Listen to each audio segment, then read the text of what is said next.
Hello, hello, hello, hello. Okay. So welcome everyone to day two. We're going to begin actually with an exercise. We're going to go straight into an exercise because instead of talking about awareness, let's create some awareness, right?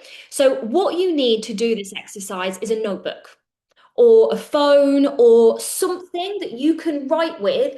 I would prefer personally for this something you can write with your hand. Just because what we're going to do is we're going to start to connect with the subconscious mind. Okay.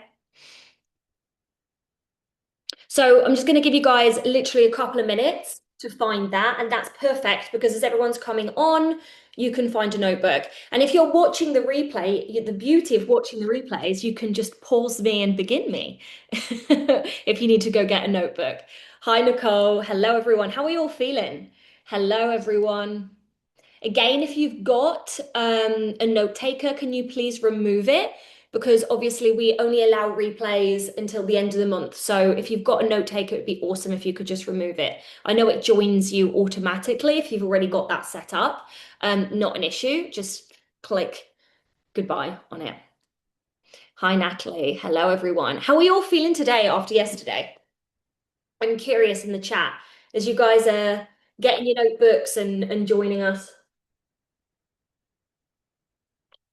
Oh, I'm just splashing water all over my face live on camera. Love to see it. Feel free to share in the chat.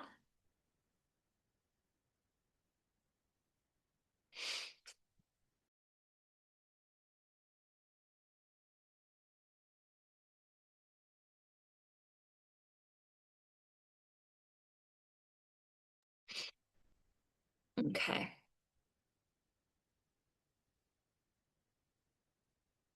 So just let me know in the chat if you've got something that you can write on, preferably with a hand.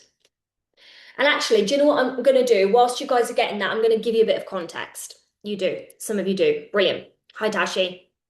So, quick crash course. I'm going to assume for the context of this experience, most of you guys know what the subconscious mind is. Most of you guys know what the conscious mind is, and you understand the importance and the relevance of working with the subconscious mind. If this is relatively new for you, I'm just going to give you like a couple of sentence explanation, even though obviously in all my products and courses, we go in much deeper, okay?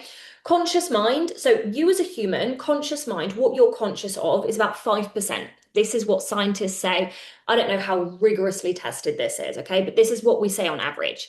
95% is subconscious, okay? Now, subconscious is where all of our beliefs, all of our identity pieces, all of our kind of thoughts, all of our patterns, right, that very often we want to change exist. Now, subconscious mind just means that it's programmed, but sometimes it's programmed beyond our sight. Conscious mind is like our analytical mind, how we show up, who we think we are, right? Subconscious mind is who we actually are. This is not in a really dark sense. This is not in a really anything. It's just something to bring our awareness to. So when we do any of the healing work, when we do any of the reprogramming work, when we do any of the manifestation work, when we do any of the life transformation work, what we're actually interested in is what you've got in your subconscious. We're not that interested in what you've got in your conscious mind because you know it's there. You're already aware of it, right? And so usually, there's not that much to do. So, what we're going to do with this exercise, and the reason that we're going to write is because what we want to do is we want to access the subconscious mind. We want to access the part of us that we are unaware of. We're looking for the patterns that are creating results in our life that we do not want, right? Now, obviously, if you're aware of how and why you're creating them, you probably wouldn't be doing it, right? So, that's why we're interested in this. I'm just going to check the chat. So, it's been a very busy day, but I'm feeling good. Yesterday was really powerful. Would love to do more journaling, but haven't found the time yet. All good, we're doing it now. Love doing the bonus homework last night. Some juicy nuggets came through. Feel free to share that in what would be the best group? Maybe the Q&A group would be a good group to share. If you want to share some things for me to read, probably the Q&A group would be the best. There's a note taker in here if you want to remove it. I'm not sure whose it is. How do I remove it? Summer, if you could just do me a favor, darling, if you could just remove that, that would be awesome. So I don't have to think about it. That's the beauty of having people help you, isn't it? Oh, it's gone now. Brilliant. Jess with her little emoji. So what we're going to do is I'm going to start a sentence and you're just going to end it, okay? Written. I don't want you to give me the good girl, good boy, perfect answer. I don't want you to give me the right answer that you might give at school. I don't want you to give me the answer that you think, right? Because you've gone to all of these spiritual workshops that you should say. I want you to write the first thing that comes to mind. Why? The first thing comes to mind is going to tell us what's bobbing around in your subconscious mind. What we're interested in is what's bobbing around in your subconscious mind. And so if we overthink it, guess what? We've gone from subconscious and we've got into conscious, right? Like lots of people like, oh, I went to a workshop and, in the workshop, they said that it's healthy to balance your feminine and masculine energy. And so you give that as an answer to something in a workshop because you think that's the good and the right thing, right? But actually, if you're honest within yourself, you might have a belief system that's like, I'm scared of men. I don't know. I'm scared of the masculine. If I'm too masculine, I'm going to burn out, right? Right. So that's the stuff that I'm actually looking for. I don't have any good girl answers today. Good. No good girl answers are necessary or good boy answers. Okay. So I'm going to start a sentence and you're just going to scribble out the end. Okay. And you're not going to read it back. You're not going to overthink it. You're not gonna do anything. You're just going to end the sentence. Okay. So love is, right now.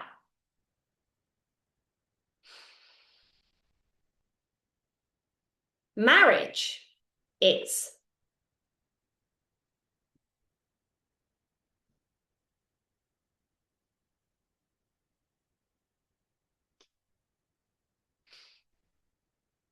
My buyers are.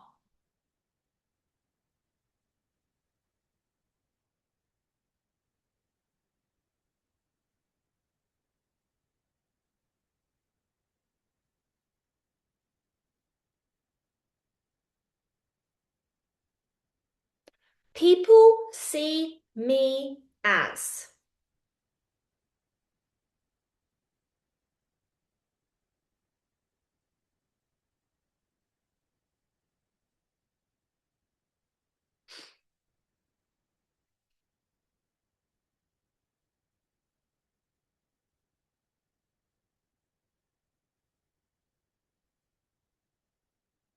I'm never fully chosen because.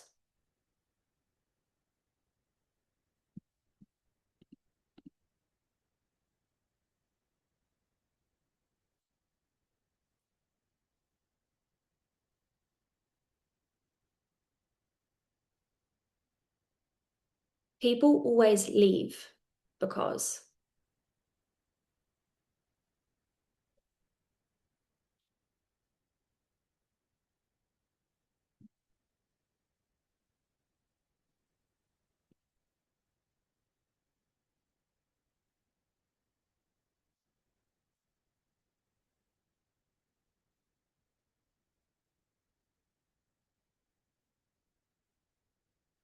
I don't have what I want because.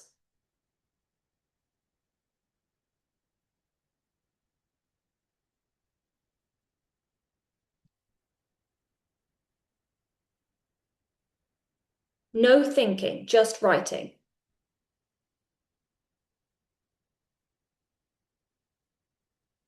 The message I learnt in childhood about relationships was.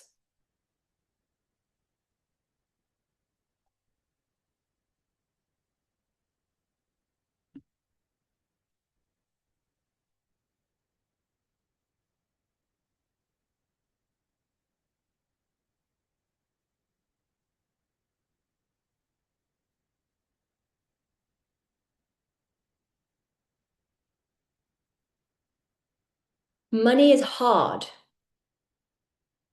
because.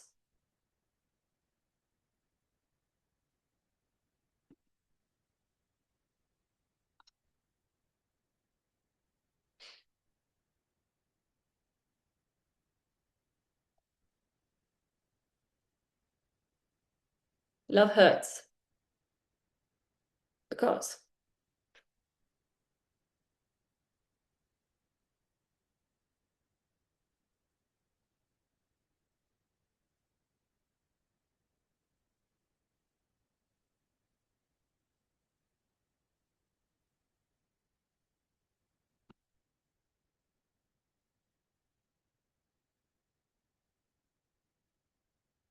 men are.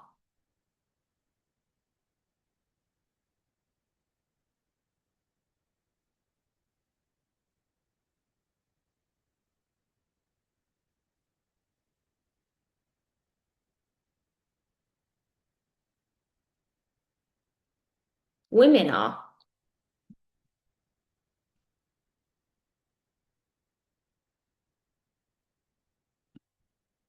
Money is.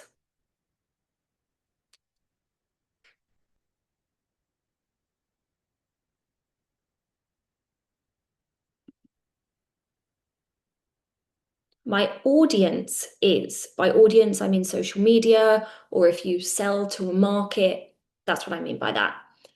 If that's not relevant to you, just find something else that is relevant. Another word. My audience is.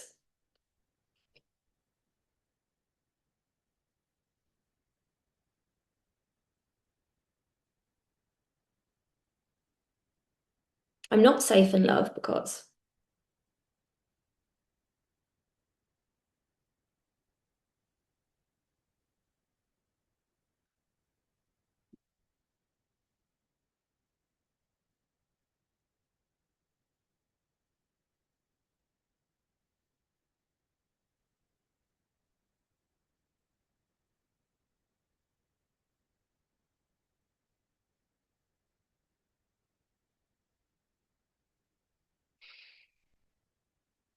Okay, I want you to share some of these in the chat.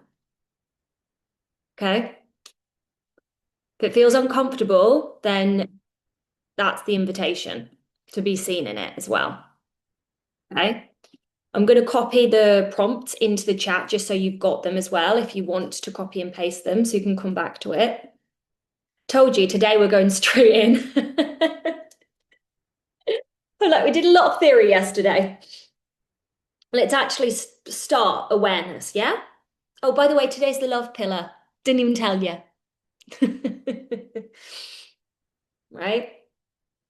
As you guys are throwing that in, we talked about the integrated human. We've got self. We began with that yesterday. Today is love, tomorrow is wealth, and Friday is purpose and blueprint.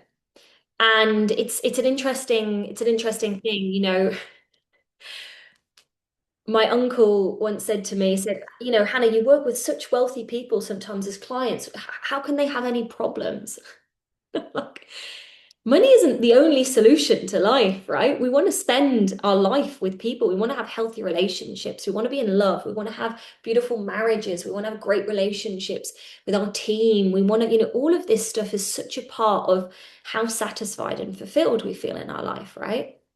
So this pillar is important. And so when I talk about love, I've used the word love because it's simple, but we're going to speak to, I'm going to speak to, in true integrative healing style today, I'm going to speak to, romantic relationships, business relationships, your relationships with your clients, like all forms of relationships, because it's the same work. This is what I love about this work is that the ROI on it is like it's extraordinary because you can apply it to so many areas of your life because I teach laws, not trends. Yeah. So let me have a look at some of this. Oh, Jasmine, that's brilliant. Okay. Okay, exactly. So this is the kind of shit that I want you guys to bring up, right? You know how we talked about yesterday that I was like, if you find something icky, if you find pressure, if you find resistance, if you find like instead of being like, oh, I don't want to look at that, what do we do is we lean into it. And I was thinking about this last night. No, it wasn't this morning. So I went to Pilates, right? And I do private Pilates classes because this guy really pushes me in terms of my form, and it's really helpful, right? Because I want to do it. If I'm spending the hour, I want to do it well, right? Part of top 1% characteristic. So I was in Pilates and I've got a really tight hip and I get tight here and things like that. And so he always makes me spend so much time on my weak areas, right? And we don't do that naturally. We think it's like, oh, I need to just work on my strengths. And it's actually like so much medicine and wisdom is going into the places that you don't want to. And so just like it is with physical practices, it is with this, right? So Jess has put money is hard because I'm unworthy. Brilliant. Men and women are both unsafe. Okay, fascinating. Because that is going to have a really, really specific consequence, right? That belief system. We'll come back to it. Love is hard and effortful. Okay. My audience is inspired by me, but they don't buy from me. Yeah. That's an interesting belief system. Money is a big driver for me. So some of you guys will have noticed that you won't have like incongruent. So if you've done the pre-work, you would have heard me speak to this word incongruent. Some of the belief systems that you've found might be hugely, hugely congruent, right? Money is a big driver for me. That's not an issue. There's no work to do there. Like love is everywhere. Again, what a wonderful belief, right? Like we're not going to do anything there. That's fine. I love the fact that you believe that, right? But my audience is inspired by me, but don't buy from me.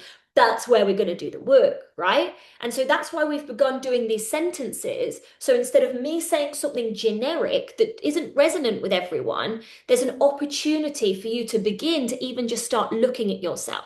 This is the simplest diagnostic, right? If you thought it and didn't just flow with it, you may not have found something real, right? Which is why the prompt is so specific. It's like just write what comes out, right? People see me as sexy and useless. That is a very specific belief. That's the one that I laughed at, right? Because when write out these things, sometimes you have to laugh because you're like, I think that subconsciously? How bizarre, right? Like, how strange. I had no idea. But is that giving me a result that I want in my life? No. Do I want people to think that I'm useless? Probably not. So we're going to work on that, aren't we? Right? So, love is fulfilling, marriage is scary. Yeah. My buyers are here. I'm never fully chosen because I'm uneducated. Can you see how specific this is? Right? People always leave because they're allowed to. That could be a completely neutral belief system, right? The message I learned in childhood in relationships is love is loyal, beautiful. Men are scary, women are powerful. How many women have got that belief system, which is not that helpful, okay? Women are powerful, that's a great thing to believe. Men are scary, that's going to be maladaptive at some point in your life, right? Money is available. Oh, obsessed. Love that. My audience is therapists. Okay, very specific. Love hurts because it's vulnerable. People see me as a trusted coach. Beautiful. I don't have what I want because I'm lazy. You're not lazy, but okay. Money is hard. I know this person. Because it's fleeting and life is wow. Money is hard because life is fleeting and life is expensive. Nicole, fucking pinpoint that because we're gonna work on that. Money is hard because it's dangerous.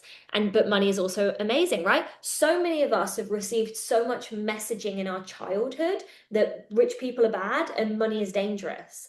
And so when it comes to making money, we never fully allow ourselves to have it. Or when we do have it, we treat it like a hot potato. And then we also project stuff on people that allow themselves to have it. How many people, like, you see online, people like the world's problems would be cured if there were no billionaires. And I'm like, I'm pretty sure that wouldn't solve everything in the world.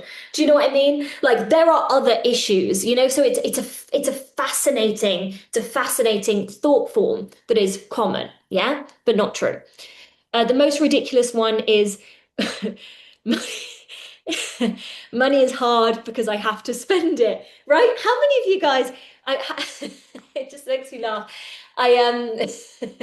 There's so many people that have been programmed that like I would have so much more money if I didn't have to spend money.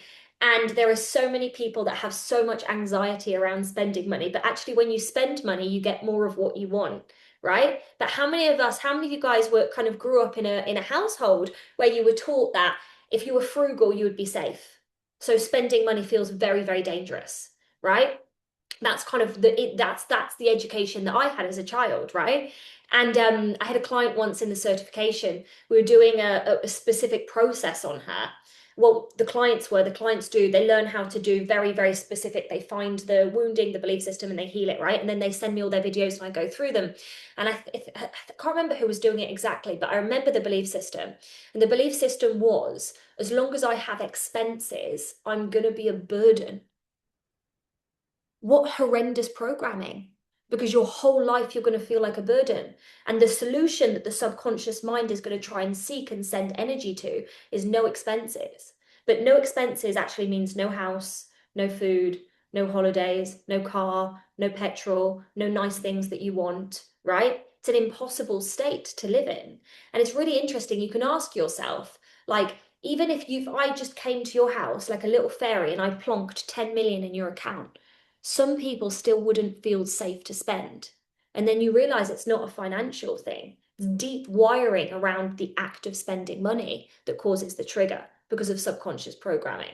Some people would get 10 million and be like, oh, I spend it on everything, because all of our subconscious minds are so different. Yeah, that's what we have to understand, which is why you can't actually be generic talking about these things, right? You've got to be hyper specific, because what might be a programming that I need to change might not be something that you guys have to, right? Which is why I asked the question. So Tashi put, that was hilarious and fascinating. Interestingly, money was all positive for me for the first time. Yeah, and I know, Tashi, you've been doing lots of reprogramming with me. Relationships are hard. Buyers are scared to buy from me because they don't trust me. Fascinating, yeah? So I can't go through all of these, but just look how interesting they are. I'm not safe in love because I'm personally still unstable financially. So many people block love because they believe they have to receive, like, get to this perfect place to be worthy of it. And you can fall in love financially unstable. Like, that is allowed.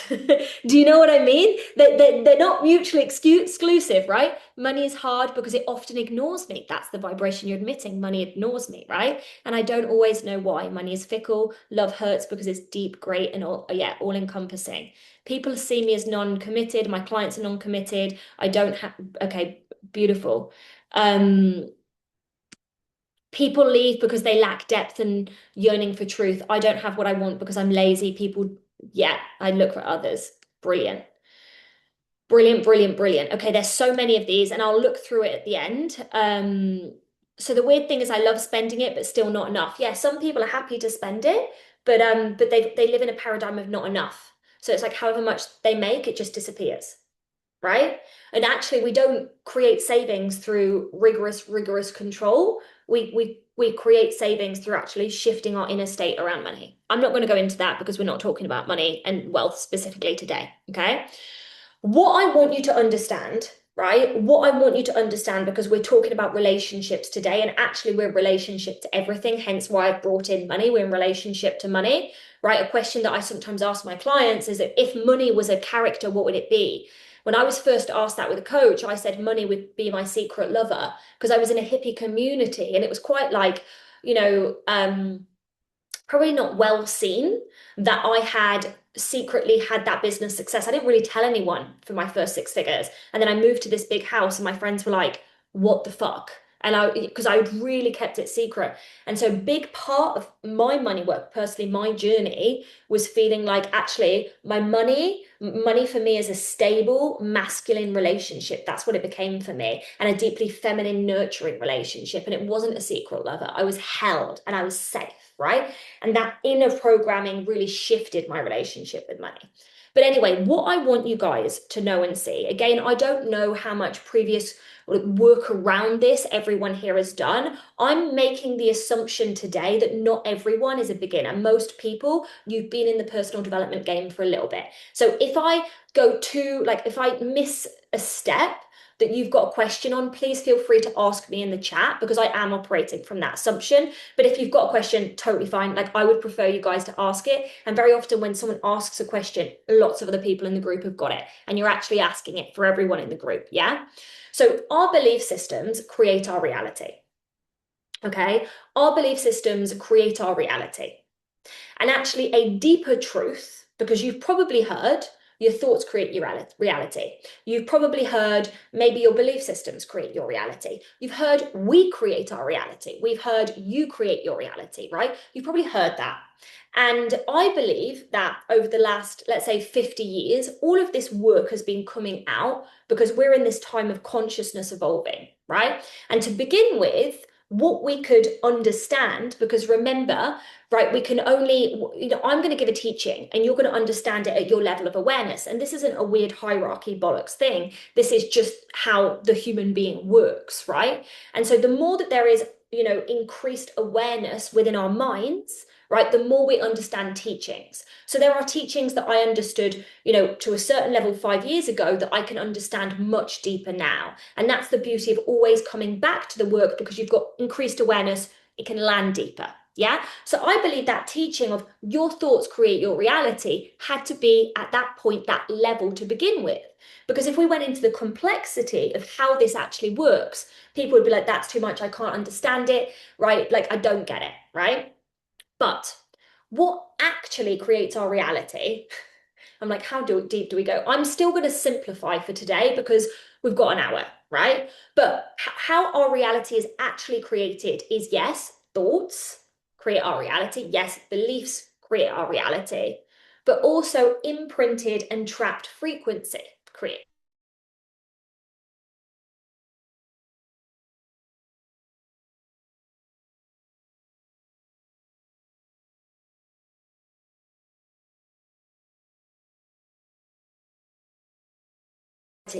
Right? Sometimes simplicity is what we need, and we search for complexity because we don't allow ourselves to receive the result. Yeah. But very often, affirmations aren't enough because our wounds, which exist in our subconscious mind and in our subconscious energy body, the part of our energy that we cannot see, right? These wounds create our reality. And wounds are a mix of belief, thought, repeated thought, that's all a belief is, right? And imprinted trapped frequency. So, what does this mean, right? We take a belief system. Let me just take one from the chat. Oh no, I muted. Am I back? What did you guys miss?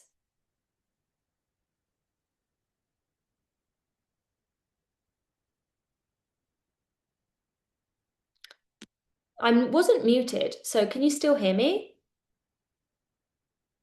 Okay, which bit did you miss?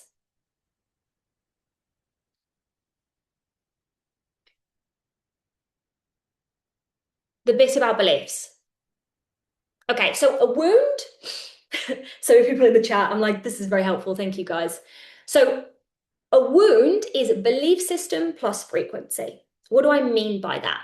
Belief system is a thought form in repetition, right? And trapped frequency is when we experience, there's so many things that I could teach you guys, but I'm really going to try and keep it just to one line. When we experience something very, very painful and we aren't able to process it, it impacts the nervous system, not the conversation for today. This is why I do literally fucking much deeper trainings, right? But it also impacts our emotional and energetic field, right? Let me take a belief system from the chat, just the last one. Um, Money is hard because I have to generate it every time anew, right? So let's say that Daniela, I'm just picking you because it's the last person. Let's say Daniela has had an experience in her life in which generating money was painful. She had an experience in her life where she went to generate income, and instead of it feeling like this is a fucking doddle, right? Which is an experience that some people have, that exists too. She experienced pain, she experienced suffering, she experienced frustration, she experienced fear, right? And subconscious mind decided this is bad, right? If this experience was not fully processed and integrated, this becomes a wound. A wound is very dramatic. It's what we'd call it in the shamanic tradition. You can just call it an imprint, because wound sounds like we're going around like broken fucking babies, and we're not broken, are we? So this experience hasn't been processed, right? And so in her subconscious energy field, which includes the subconscious mind and the subconscious emotional body, right? We've got the belief system, money is hard because it's hard to generate. And we've got the trapped emotion, the feeling and the frequency. And so even though every single day she's looking in the mirror and she's saying, right, or she's trying to hype herself up with positive self-talk, the truth of what's in her body is frustration, the frequency of frustration trapped around money, right? And the belief system that it's hard to generate money. Yeah. Now, the way that manifestation, advanced manifestation works is that if we believe that it's hard to generate money and we've got a whole lot of feelings trapped around that, what type of experiences will we pull to ourselves?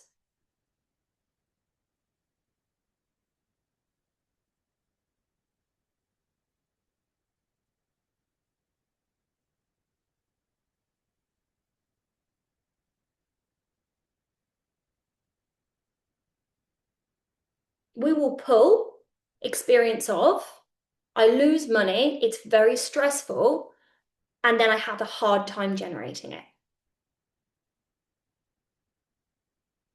So whilst the wound is in the subconscious, you will repeat it. That is your hamster wheel. Whilst the wound is in the subconscious, that's the hamster wheel you're on. And so what we spoke about yesterday is awareness is the door. Self-responsibility is the choice to walk through it. But we didn't talk about reprogramming, and that's what we're going to talk about today. So if the belief system is it's hard to generate money, one of two things will happen, right? You will be a magnet for experiences, right? Again and again and again, where it's hard to generate money. And the second thing is the subconscious mind is the control center of your human. So you will find yourself, when you are financially comfortable, procrastinating. You will find yourself not moving on something. You'll find yourself not setting up systems. Why? Because identity is every belief system that you've got in your subconscious mind plus I am. Because even though the belief system is it's hard to generate money, this exists in your identity. It is I am that it's hard to generate money. And identity is what drives behavior. So not only magnetically will you bring these experiences to you, you will be the embodiment of that belief system. Does that make sense?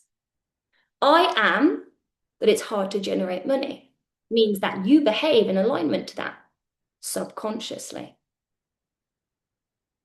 Right? But also, I know we're going deep. I am that it's hard to generate money. Those words are the script that you're giving the universe. That frequency that you have trapped around it, that's the magnet that's bringing that to your reality. Because manifestation exists on many planes, right? We don't do basic bitch manifestation here. I actually give you the mechanics instead of just being like your thoughts create your reality. So some of you guys might have to listen to this a few times. Some of you guys might get this instantly. Doesn't matter. Just trust that you're getting exactly what you need and you don't need any more, okay? So identity is our belief systems, thoughts, and feelings.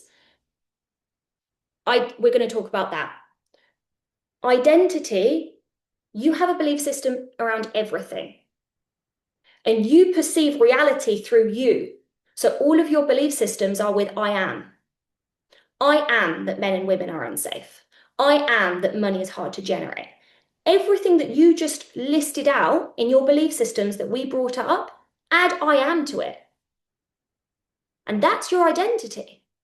But it's your subconscious identity. And maybe you didn't have awareness of it until today. That's why we brought it up. We're just doing a little bit of this work. Right? So I'm going to come back to this in a second. That's the first bit, okay? Let me give you another example, okay? Let's say, okay, in love, you have got a belief system, right, that you are not safe in love because people can always leave. And that is your wound. Your wound, your belief, and your feeling around it is that people can always leave, right? So if we're going around with this wound, right, of I'm unsafe in love because people can always leave, I want you guys to actually answer this in the chat. What experiences are you a match to? Like, what experiences are you a match to?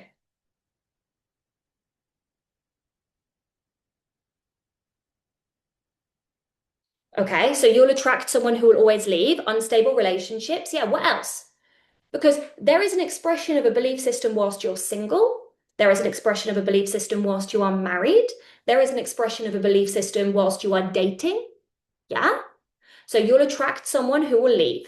You will attract unstable relationships. Yeah, this is one manifestation. You'll attract people that aren't fully committed. Yes. The relationship breaking down and walking out during conflict, that could be a very specific manifestation. Yes. Partners who don't meet you emotionally, bingo. Shut down, get aggressive. Yeah, very specific. It doesn't have to be that, right? Abandonment, not turning up for yourself, not being consistent with yourself and self-sabotage. Yeah, it could be also with your relationship with yourself. Yeah. Exactly, not being chosen. Yeah, all the gems, all of our favorite experiences, right? So that one belief system, I'm not safe in love, which is your wound, remember self-responsibility, because they can always leave, will lead to romantic relationships where the other person isn't fully in. Okay? End of. Or being in a marriage and never feeling 100% safe, even though they are committed. You might always be looking for, but I'm not safe because of this, or I need them to do this, or I need them to change in this way, because if not, I'm not fully safe. And you're trying to meet this unmet wound inside yourself of not being safe in love through another person. Impossible. You can only heal an internal wound through yourself. There's not there's not enough love that another person can give you if that love doesn't exist there first. Yeah? Or it could be that you avoid love altogether because you're like, I don't even want to run the risk of being left. Or it could be that you pick poor choices to repeat the same cycle again of being left. So can you see we have one belief system has multiple expressions, okay? Whatever the expression is your hamster wheel. Now, we get stuck in the hamster wheel when the conscious mind says, I will be safe when I meet this perfect person. I will be safe when my partner does this. I will be safe when all men change on the planet. I will be safe when all of women on the planet change. I will be safe when my husband does this, my wife does this. I will be safe when my boyfriend, my girlfriend, my children, right? So this is hamster wheel thinking. I will heal this via that external thing happening. And it can feel like progress. And it can feel, and you'd say it to your friends, and they'd be like, yeah, no, they really are misbehaving, right? They really do need to change. But that's all hamster wheel thinking. It's hamster wheel tactics, okay? Because we don't have control over others. The one truth in the world is we do not have control over others, right? And very often, the people that we pick, if we've got this belief system, will be because of the belief system, right? So if you're desperately trying to create the feeling of being chosen by the means of someone else, you're always going to fall flat, okay? That's the first thing to understand, okay? So the door is the awareness, and the awareness is, I have got this wound, and that's why I feel this way. The door is seeing the belief system that's a match to the experience that you're having in your reality. So if you wrote men and women are unsafe, and you've got a situation in your life that is very challenging with friendships and very challenging in relationships, you've just found your door. It's not that it's true that all men and women are safe. It's not true that that's going to be the rest of your life, right? That belief system is creating it. Yeah. Okay. So the question came, what do you do when you've identified this? So the responsibility piece. I am 100% responsible for my marriage. I'm 100% responsible for my relationships. I'm 100% responsible for my friendships, right? Instead of in a marriage it being 50-50 or 40-60, we're looking for 100-100. Yeah? Both parties are 100. What we start to do now is the reprogramming work. So the key to transformation, the key to improving your relationships, the key to more money, the key to all of these things is in shifting the internal programming, healing the internal wounds, clearing the trapped energy, and reprogramming the belief system. Because if you shift the belief system of, I am totally safe in love, you will find can be quite miraculous. It can be that you thought, right, that there was something wrong with your marriage. But when you've actually healed that wounding, the marriage looks completely different now. And this happens very often. I have people that have massive relationship healings after working with me, even though they've not changed their partnership. A lot of people think that they have to change their partner. Sometimes you do, sometimes you don't. Sometimes you create an inner change, and actually the old relationship is no longer a match, right? Sometimes that's not true. Okay, so let me give you a really practical example, right, of changing inside and my relationships changing, because we are talking to love today. Okay, what we have to understand is that your relationships start with you. So I used to be in a pattern romantically, right, where every time I would meet someone, they would reject me. Every time I would like someone, they would not be interested in me. Every time I would get close to someone, oh, the relationship would fall away. And I was so frustrated. And I tried fixing it in 100 different ways. I was like, well, maybe if I wear nicer clothes, maybe if I'm more feminine, maybe if I tried to fix myself. I tried to think like, well, maybe there's something inherently wrong with me if I'm prettier, right? Maybe if I'd stayed longer, I would have been changing my physical appearance in all of these ways until I realized, okay. And I did a task, I did an activity, and I teach the exact precise process that I did in our course, Love and Money. Okay? But I did a very specific process, and I identified the specific belief systems that were creating the undesirable results. And the specific belief systems was I thought that I was better alone. I'd received a lot of messaging from my mum, and she would say things to me like, sometimes I just wish that I hadn't had you and I was single. Life would be so much easier. Remember, my mum had depressive episodes, okay? My mum was great, but we would get stuff like this, okay? So I had this thinking, this subconscious programming, even though consciously I so wanted to be loved. I wanted it more than anything in the world. I really, really did, right? Subconsciously, I had this belief system that having children and a family would make my life worse.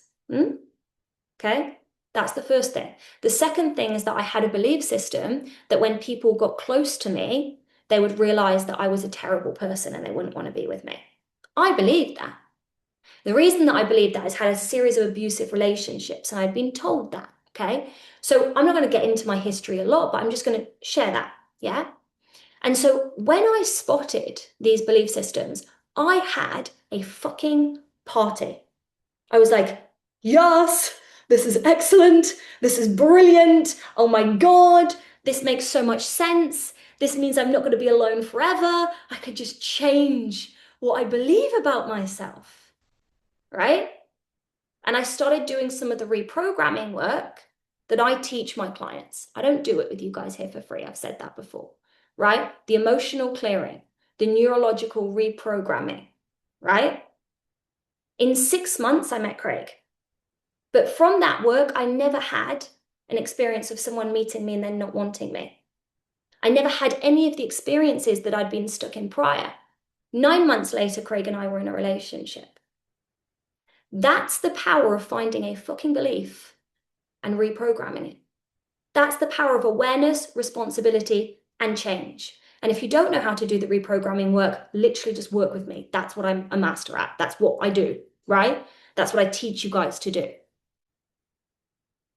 And diagnostic stuff as well. We've touched a little bit today, right? This is the first part. Everything that you believe about yourself will be mirrored to you in your relationships. Everything. The dirty little thoughts that you've got in your mind that aren't dirty, right? Because there's nothing dirty about you unless you'd like to be considered dirty. But there is nothing dirty about you, right? They will be mirrored in your romantic relationships. You can't force business until you can't, because your body can't. You cannot force love. That is the beauty of it. How you love yourself, how you speak to yourself in the mirror, that will get reflected back to you in your relationships. I once had a session with someone who did the modalities that I teach and I train people. And I said, I don't know why I keep getting these men that are so horrible to me. I was my victim. And she goes, Hannah, you're so aggressive with yourself, so you pick men that are aggressive with you. I was like, oh my God, I've got to change how I be with myself. Right? Now, another thing for you to know. Your relationships, for those of you that are like, I can't fall in love now because I'm not ready. Relationships, so many people are like, I'm going to do the relationship work alone. Okay, do it alone for a little bit, right? If you feel that you need. But that's like saying, I'm going to learn how to create peace in chaos and then live on a cave on the top of the fucking hill where there's no real life, right? You're going to see yourself in experience with others. You're going to learn business and experience with being in the arena. You cannot learn anything. You cannot see yourself if you don't put yourself in situations where you can see yourself, right? So in romantic relationships, you're going to see a physical manifestation of your patterns. Every trigger that you have romantically is an opportunity for your healing. Everything that annoys you in business can set you free if you're willing to look at how you're a match to it in terms of your wounding, right?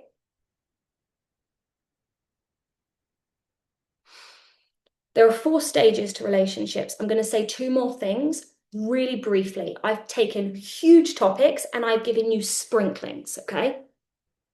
Every relationship has honeymoon, power struggle, dead zone, long-term conscious relationship. When you honeymoon with someone, what minds are showing up? How are you behaving?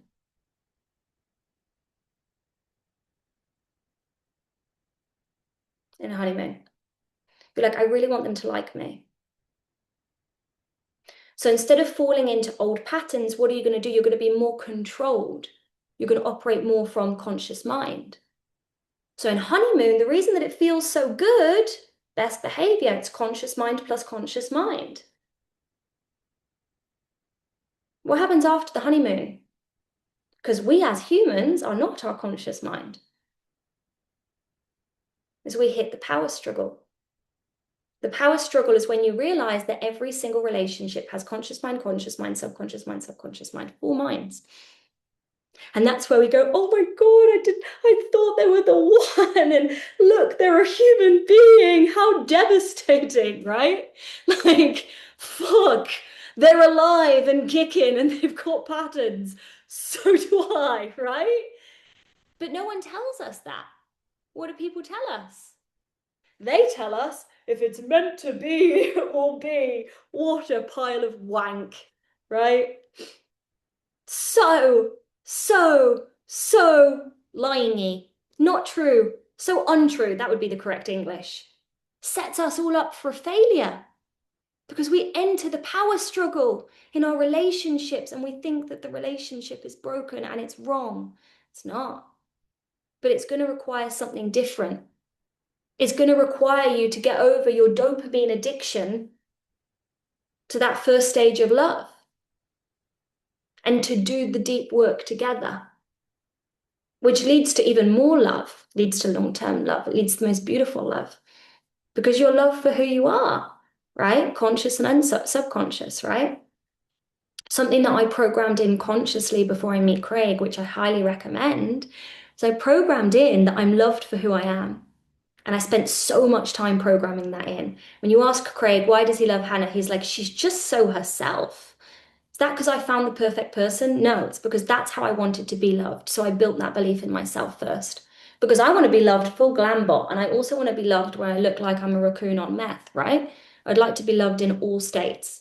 And I'm a raccoon on meth more often than I am this. To be honest, this is like, Craig's always like, your clients they get a very, very small percentage of what you actually look like, right? I look like, we live in the countryside. I don't give a fuck, right? But growing up in the UK, so many girls was so normal to wake up before their partners did and put a full face of slap on.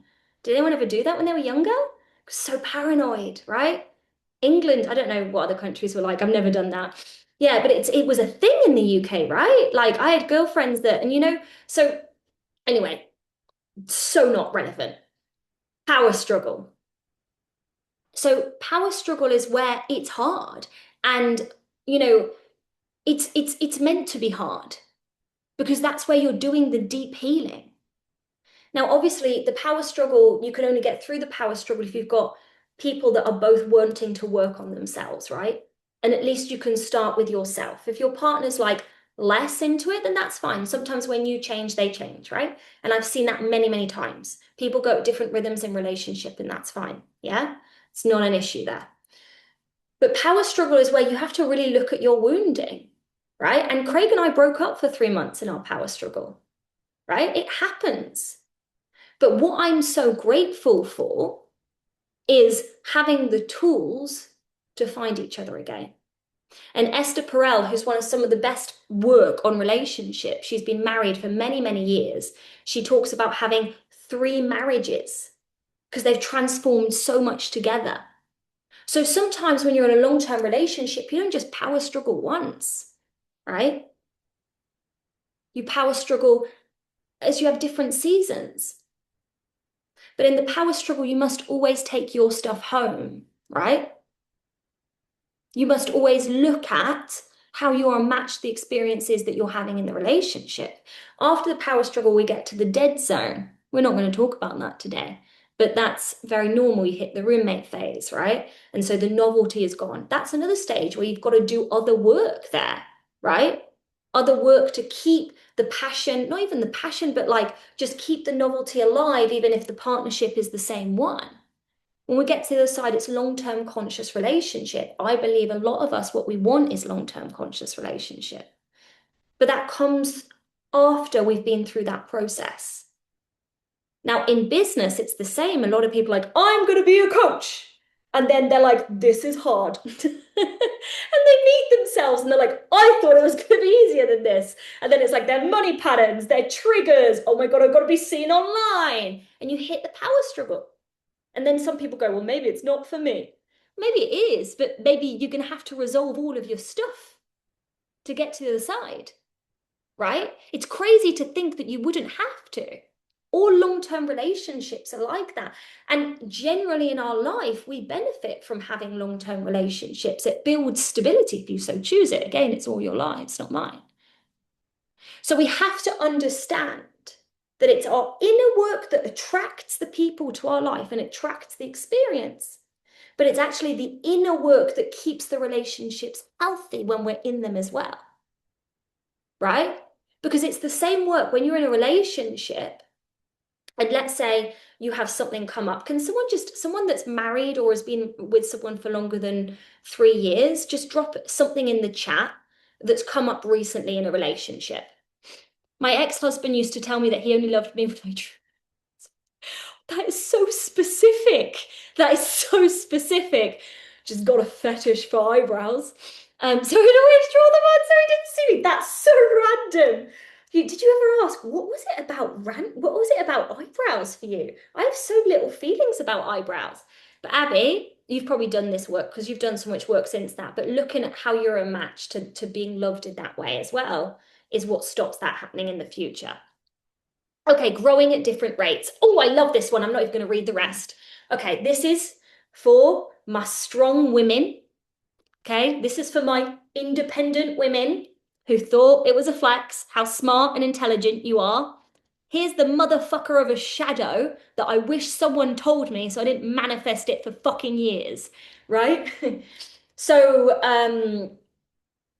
okay, been together for 9 years. Okay, so growing at different rates. Okay, so, so, so many of us, and I count myself in this, have got a belief system. If you've been the intelligent child at school, or in your family, if you were the one that were very responsible for everyone around you, you've had the belief system that you are the one that is responsible for everything. You've got the belief system that you're the strong one. You've got the belief system that you're the independent one. Like, you've got it, not a problem. You're like, do you know what I mean? If you had a fucking outfit, it would be Superwoman or Superman. You wake up out of bed and you're like this vibrationally, right? And we think, yeah, that's so good. We go to Tony Robbins events and pretend to be Superman.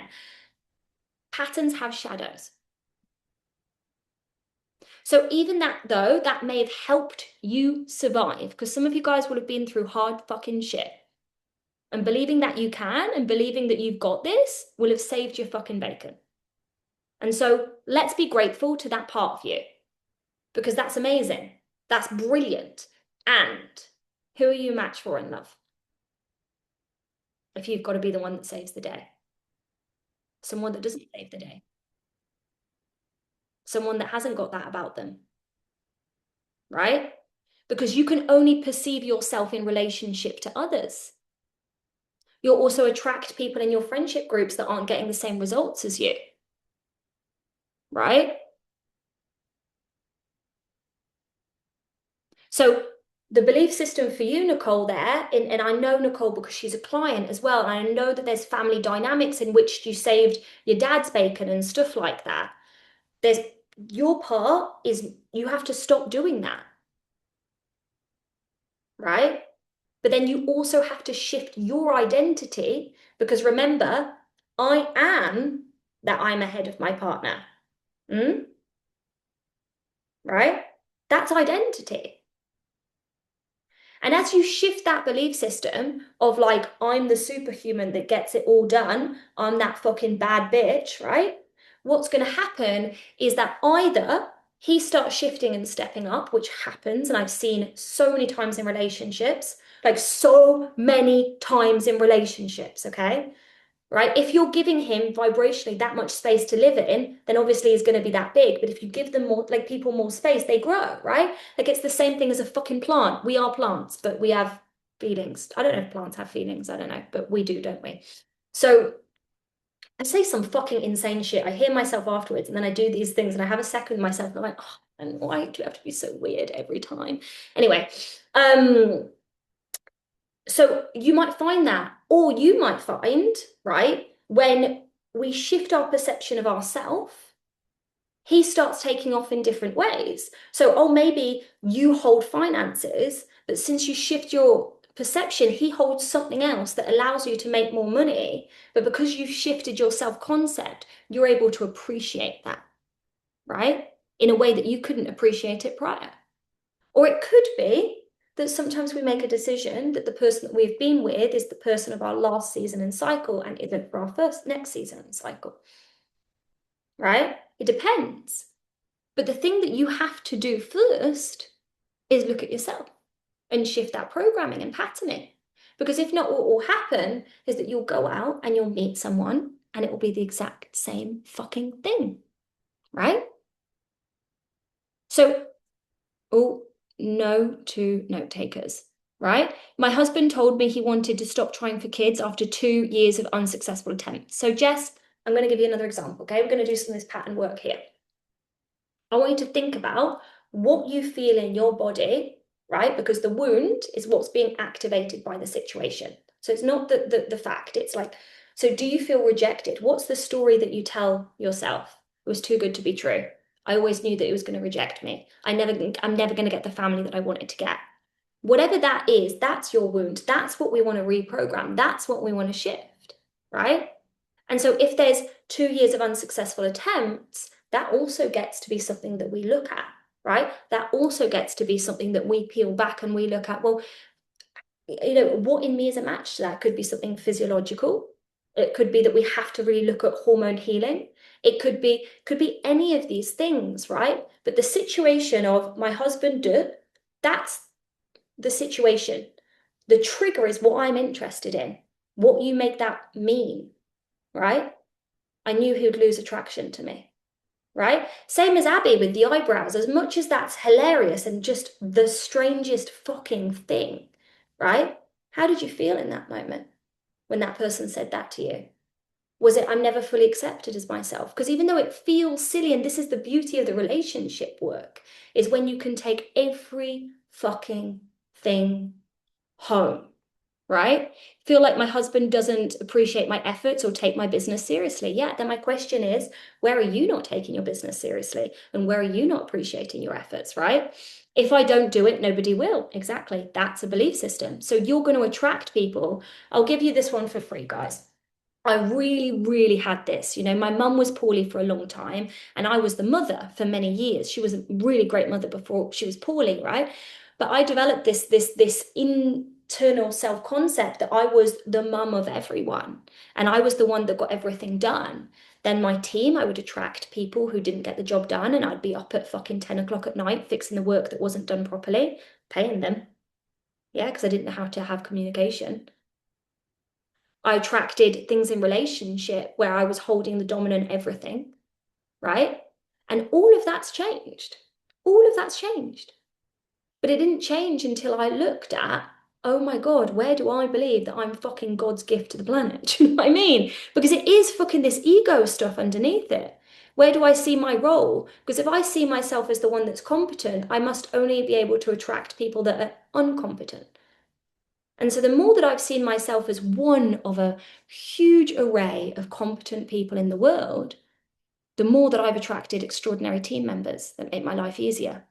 As simple as the cleaning lady that comes, right? If you've got a cleaning lady that comes and does a shit job, takes forever, and charges a bazillion, that's an extra stress. If you've got a cleaning lady that comes and is just completely responsible, because that's the standard, because you attract people that do things properly, because you're someone that does things properly and attracts people that do things properly, right? How much easier is your life experience? How much are you less burnt out? But that started in you. Do you see what I mean? So it's all of these identity pieces that even create things like burnout. Yeah, I'm ready to go all in, and they say they aren't. I see this showing up as in both love and business. Yeah, exactly. So, Vanessa, if I'm ready to go all in and they aren't, your self-concept is I am that people don't want to go all in with me. That's your self-concept, right? I've been with my partner for 11 years and we've been married 1 year now. And I won't tell you how many relationships I had, short and long, well, two others I won't reveal. And I didn't try and impress him like all of the others, and he was the only one that really went over me and yeah, after me. That really speaks to the more authentic you are, the more everything in life works, including love. Because the truth is, imagine, right, someone does pick you on someone, you're pretending to be this perfect woman or man, and you're picked on that. You're now in a mask and a fucking cage for life because you can't show them the real you. Do you know how exhausting that is? Do you know like how much energy you're going to burn out? Like really, we want to be loved for who we are because then we can relax, right? Okay, I'm here for the weird. I love the weird, embrace it. I told him not to mention my eyebrows anymore because it upset me. After that, he stopped. But I carried on feeling not enough because the not enough was yours and conditional love. Yeah. Yeah, beautiful. Oh, Vanessa's crying as we speak. Beautiful, darling. If you're crying, it just means that you found something and that's really, really brilliant. Okay, I'm going to start bringing this to a close. So I know I've given you, yesterday was kind of like activation, and today I've given you more education, right? And I know it's a different feeling, but I wanted to make sure that you guys really understood this. So I'm just going to quickly recap, okay? Your belief systems that exist in your subconscious mind, which means that you probably don't know that they're there, right? Will attract specific types of relationships, not to punish you, to heal you. Because when you pause and you look at those specific type of relationships and you ask yourself how you're a match to that, right? Instead of wanting them to change, you build awareness. with awareness, and then I am responsible for my belief systems. I'm responsible for my feelings, right? Create a door. The reprogramming work not only takes you through the door, but it means that hamster wheel no longer exists. Yeah? Simultaneously, when you are in relationships, you will be triggered. Okay? That is a normal part of life.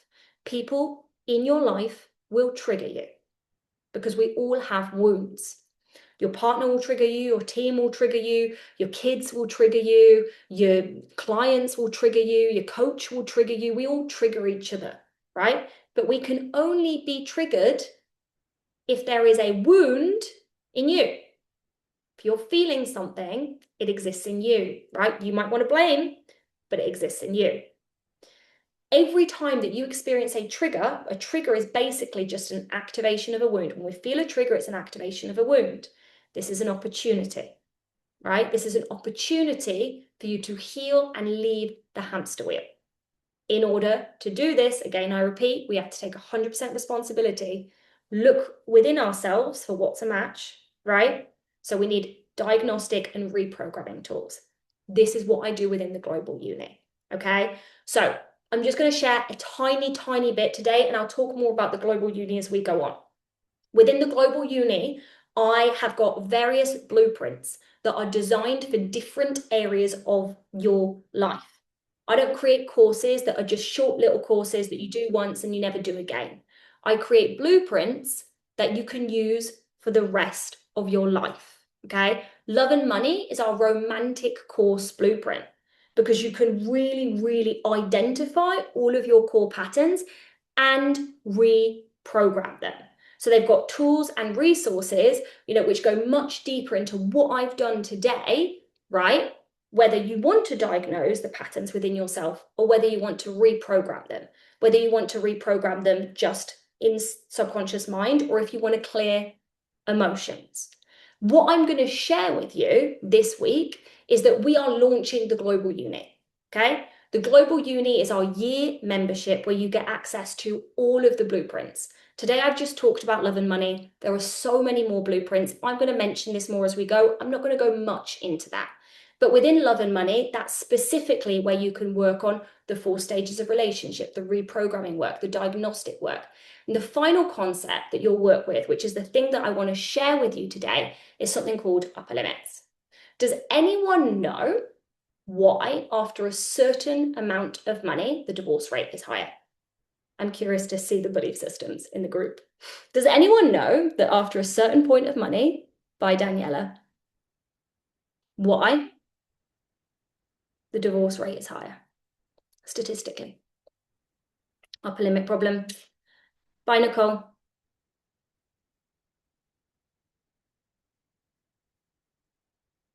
I can take care of my needs. That might be a belief system, yeah.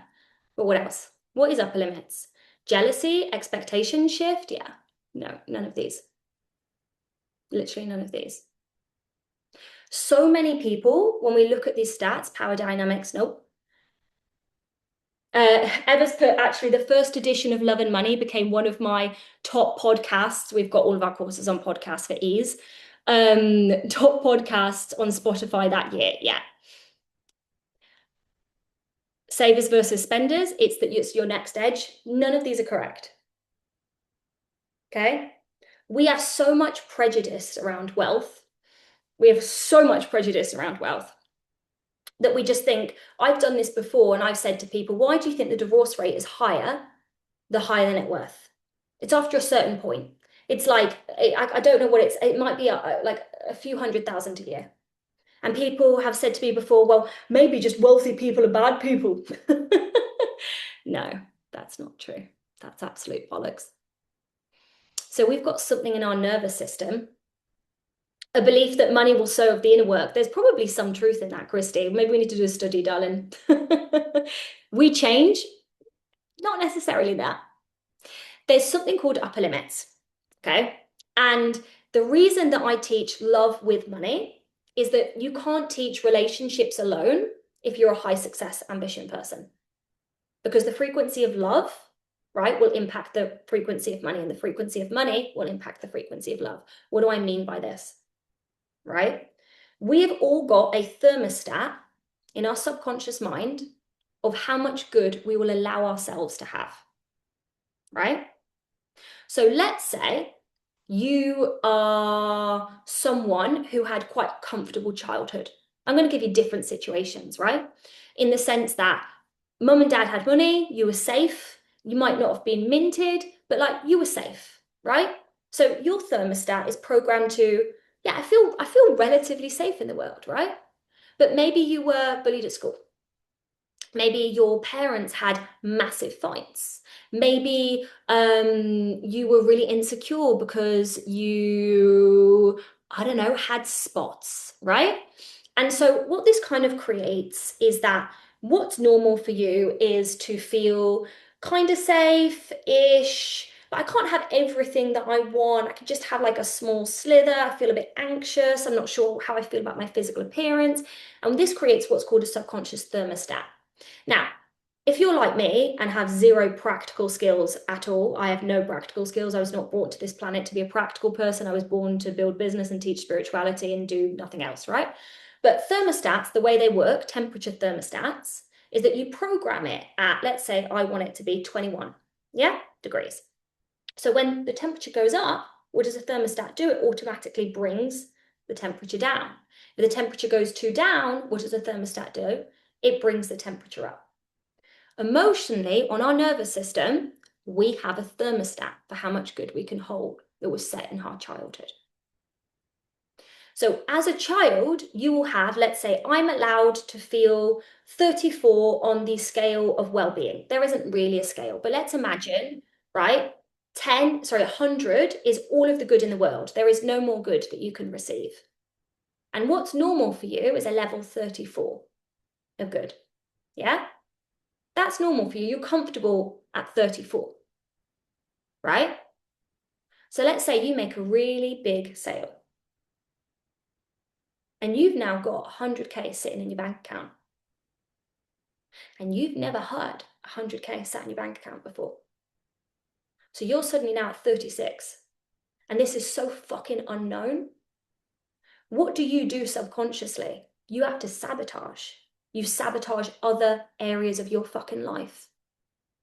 How do we know that we're upper limiting? That's you hitting your upper limit, right? We start to create fights, we start to create conflict, we start to create problems. So suddenly, after work, you notice and you don't even know why you're fucking doing it. You go downstairs, bye Maggie, and your husband sat on the couch, and you just suddenly, you're overwhelmed by the sense that you need to nag him. And you can't explain.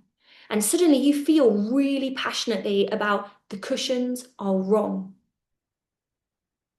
And this builds and this builds, and every day you're like this, and every day you're like this. And he's like, you can't relax. Why aren't you relaxing? And you're like, yeah, but well, I'd be relaxed if you had different colored hair. And you can't understand why you're being this way. Doesn't make sense to you. You didn't used to feel this way. But your business is so good and it's hitting this top of this upper limit that you have to sabotage. And you might sabotage in your health. You might sabotage in your marriage. You might sabotage in all of these areas, right? You don't know why you're doing it. It's like, who's ever gone to a retreat and they've had the best time of their life and they feel amazing? And they're like, oh, I am the Zen queen or king. And then they go home and their kid falls over, loses two teeth. And do you know what I mean? I'm saying, or you just suddenly have the biggest fight of your life. It's the same concept. You've hit a state of peace and well-being that is so unfamiliar that you have to sabotage. Same thing in love. You meet someone and it's extraordinary, but it's so unfamiliar to you and you fucking sabotage it. You suddenly feel huge feelings of anxiety. You have to control the whole thing. You've hit an upper limit. Sometimes people that have incredible relationships, they bring the sabotage to money. But the core problem is the same.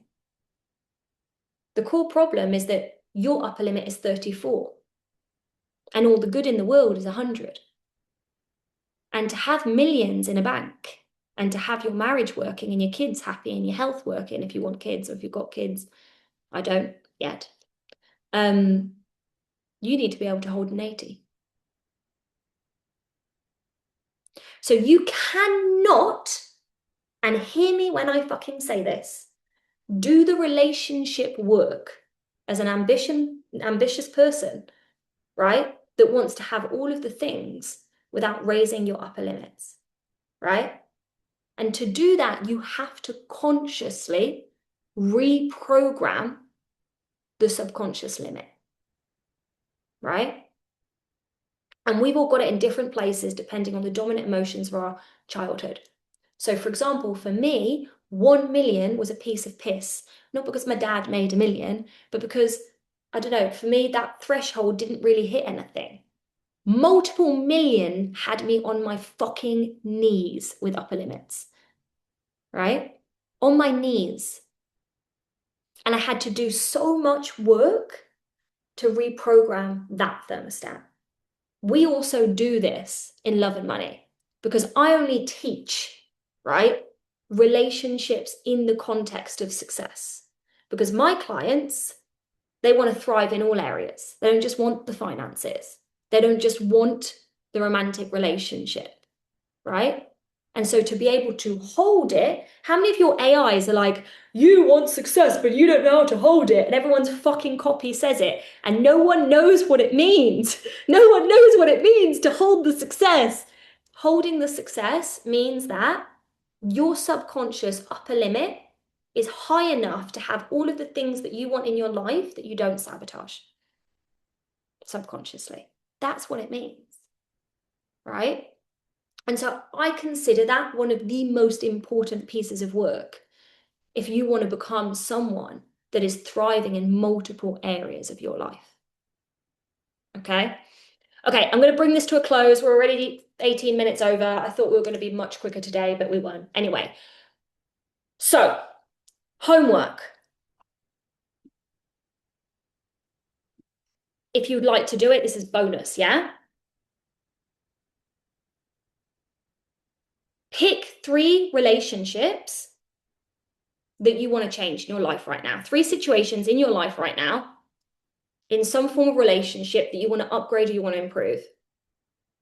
And I just want you to ask yourself, how are you a match? What must you believe about yourself? What must you believe about other people? What must you believe for this to be in your reality? Right? And then I want you to ask yourself a disgusting question. Right? What in me benefits from these situations? And it could be just to prove that you're right. If you've got a belief system that no one ever helps you and you keep attracting it, you benefit because you get to be the strong one and see yourself that way and be the hero, which feels good. Right? And we're doing this so you can see the door, you can break the spell. You are no longer bound by your reality because we've stepped out and we've observed it. Final thing that I will say. Every single year, we do launches for different types of things, okay? September to December, we launched the certification. Start of this year, we did ads, we did house of manifestation. This that you are experiencing right now is the only time we will launch the Global Uni. This is the only time that we will do discounts. This is the only time that we will do offers. This is the only time that we will do deals until July 2027. Okay? I don't say this to give you fake scarcity. I say this because I'm communicating it, just because I very often say things like this and then 2 weeks later I have someone being like, but no, it wasn't clear. I'm being clear, okay? Right now, for anyone that decides to join the Global Uni or the Global Uni VIP, we are doing a 2K discount, okay? This is pay in full or pay monthly. I'm going to pop the link into the offers section so you can start to browse. I'm not going to bang on about it today, but if you're feeling like, okay, what Hannah teaches, I need this, I would highly, highly, highly recommend looking through all the blueprints. I would highly recommend just having a gander, and I will give you more information as we go through. Give another example of what? Relationships with people or well, you can choose. That's a good question, Anna. Relationships with people, yes, that's what I was primarily going for. But if money is your thing, put relationship with money. Take ownership of it, right? You could put the number in your bank account, how you feel about it, and you can ask yourself, how are you a fucking match to that? How do you actually benefit from that? So you can keep telling people that it's so hard. Sometimes that's it. I make it larger than fucking life, right? Because when we make our inner parts larger than life, almost cartoon-esque, we're not so attached to them. Do you know what I mean? We can have a laugh. It's not a big deal, right? Can you give an example of bullet 3? What in me benefits from this situation? Okay, let me pick one of these. Okay, so let's see. We've had protection here. So if you've got a situation where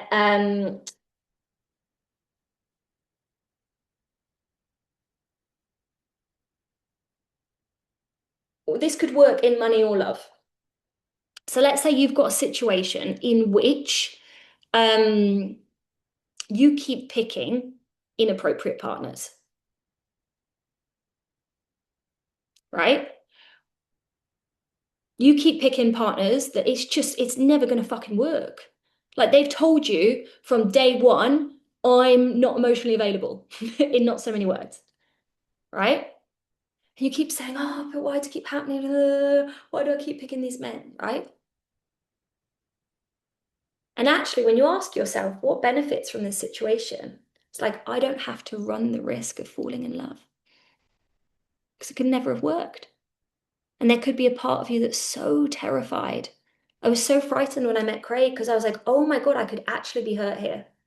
I was so frightened to allow that relationship in, right? Many people that keep attracting avoidant partners, right, that display as anxious are actually avoidant themselves. They're terrified of love because of the hurt they may feel.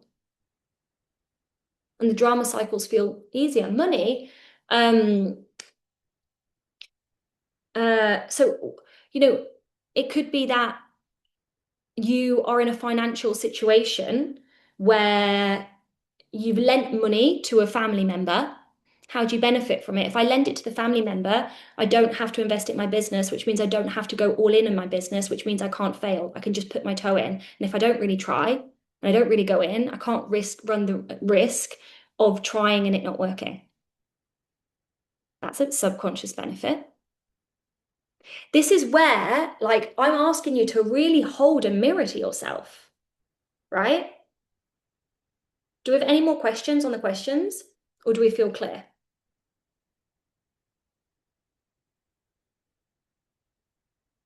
Clear, brilliant. So it's the benefits of the subconscious, yeah, or like what you get to, perfect. Yeah. So, and if you struggle, you can put this into the Q&A as well. It's like everything that exists in our life. It's people that, for example, that get sometimes sick is because the subconscious only knows how to get attention through getting sick. And when you meet the wound for attention, sometimes the sick goes. But we're going really fucking deep and we're not doing like deep healing work in this week, right? That's more certification space where, I've had clients that have come to in-persons and we've literally discovered that. That was literally the imprinting because they were a child that didn't get attention in the family like the brothers did. Yeah. But that's like deeper spaces. Bye, Abby. Vanessa's put, lol, that's me. Yeah. Okay. So go be honest with yourself. Tomorrow we're going to come back with wealth. It's not going to be as technical. Okay. Listen to this a couple of times if you need. The support coaches are here for you. I'm looking forward to seeing you guys tomorrow. It looks like there's going to be a shit ton of you guys entered for the giveaway. I'm extremely impressed. And yeah, that's it. Basically, ciao.